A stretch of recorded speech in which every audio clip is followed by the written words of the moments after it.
how we can control smart devices such as switches, light bulbs, and many other devices with a remote control. Yes, that will be an extension of the app to you. Because sometimes, the phone is cool, but I want to have a hardware version. I could just press a button, turn off a light like this, or just turn it off. Another smart switch. In this video, I show you how this guy works and exactly what you need. How we doing, everyone? I'm Dario, and this is MEDIABOXENT. Like always, we bring you the latest in technology. And today, a remote control is going to control all your smart devices. So in this video, I'm going to explain you how Zigbee works. So now, if you know how Zigbee works, if you already have your gateway, you know everything. And as a Dario, the only thing I need to know is just the remote control. Then check the timeline and you can move to that section. But if you never hear about Zigbee, you don't know how that works and exactly what you need, stay tuned because we begin now. So first we need to understand the difference between Wi-Fi and Zigbee devices. So the Wi-Fi devices, they are light bulbs, switches, dimmers, and all kinds of devices you control it through the Wi-Fi. Through, let's say, Chuya, Alexa, Google, whatever you want to use. And they're pretty simple. They just connect to your router.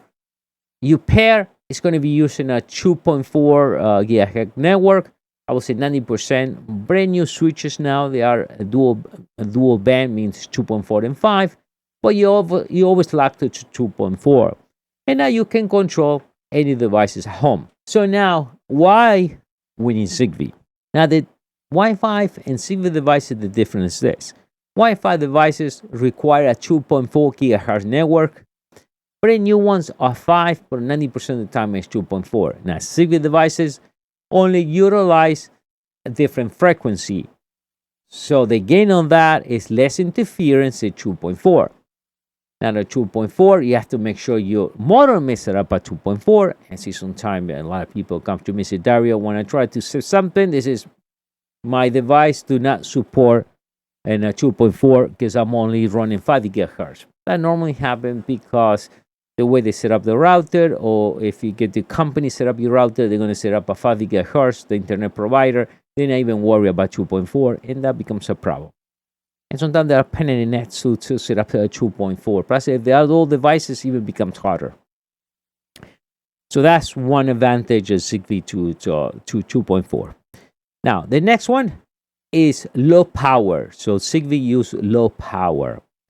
And because you use low power, the advantage of that, you're going to be able to use devices such as remote controls, a thermostat, and any other devices. But the big advantage is low power. A regular switch uses about a little bit over a watt, okay? One switch. So imagine if you have 10 switches at home, multiply that, whatever you pay in 20 cents a kilowatt. So you multiply that through the year, you're going to spend a few bucks. Maybe it's not much, maybe it's $5 to $10 a year that you spend just running the switches.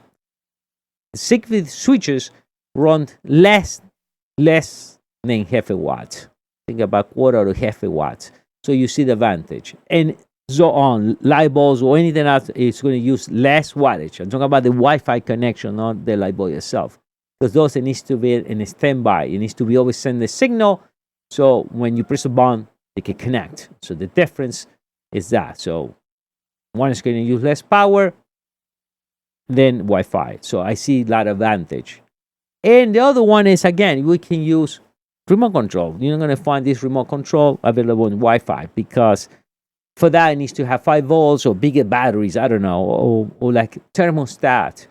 So that's one of the advantages too that you have versus Wi-Fi. Another one, yes, and then another sole advantage is you need to get a gateway because it's going to use different frequency, but they are much better to install. Is easy to pair. Now, the gateway I'm showing today is the link right below this video. This one not only is a Zigbee 3.0, but also it's a Bluetooth devices, low power. And what will be a low power device? A lock. So if you have a smart lock at home, that's going to be using a Bluetooth device. If you want to be able to control it from anywhere in the world, most likely you're going to have to buy a hub. or maybe they come with the hub already. So what I did, I just got this one. It comes with both, and only I can now connect Wi-Fi. I'm gonna go to Zigbee, and as well too, not a Bluetooth device. So this one has a voice prompt. It's Wi-Fi, or you can just connect it right straight into your router. It's pretty simple. Leave the link right below. I will bring more videos. In another video, I will explain how the whole thing works just by these devices. Another cool video which is finished in a thermostat. If you want to learn how thermostat works, so if you want to know the temperature of your home or room or anything else 24 hours a day, only requires a small battery and it sends information over the network. It's going to use a Zigbee network. The video is just right there or right below. You can click it after you watch this video. The remote control has 4 buttons. It's using the Zigbee network. It uses a special battery. It's called A23 or A25. In 23A, I don't think it's 23 amps, impossible, but it says 12 volts. So that's what it uses. Now, this particular remote control allows you to program 4 different devices. And besides that, you can, one button, you can set it to control 3 different things. So one button can, and let's see, this one can turn on, turn off, 2-time turn off, and the third one can do something else. So that's a simple idea. So how we pair this? So let me show you how that works, so that way you know and how you want to use this. So the first thing, we already pair in the remote control with the gateway. So now how we can control things now? Pretty simple. So you see here, it says one in media box off. And if I press this button, I turn off from light bulbs, so the sign in the back, I turn everything off. This one, I will close my curtains. But so now, we want to set up a new one. So let's go into switch number 3. So, it's intelligent. So now is, okay, condition. Pass. What I want one click, 2 clicks, or 3 clicks. I mean, whatever you want. So, in the case I want 1 click, the task is turn on a device. So we can run programs. So if you have a scenes already set up, you can run scenes. In that case, number 1 is a scene, and it's, yes, exactly, turn off the studio, because there's many devices. So we set device. I just turn the switch on, turn it on, save, next. So that's the task. Say that, I'm going to call it on. So my next one, and we can zone on, we can add more tasks, which is even an idea. So save. Now, intelligent, hit a condition, double click, hit a task, run device. That one, next, off, next, save, off, save. So we switch number 3. Let's test it out. 1, see, light comes on. It's a switch. This is another Zigbee. It can be Zigbee, it can be Wi-Fi, or whatever you want to use. It doesn't have to be so press 2, turn off. The nice thing with this, sure, this uses a Zigbee network, but I can control any device. I can control light bulbs, so you can control not only Wi-Fi devices, but also control the Zigbee devices.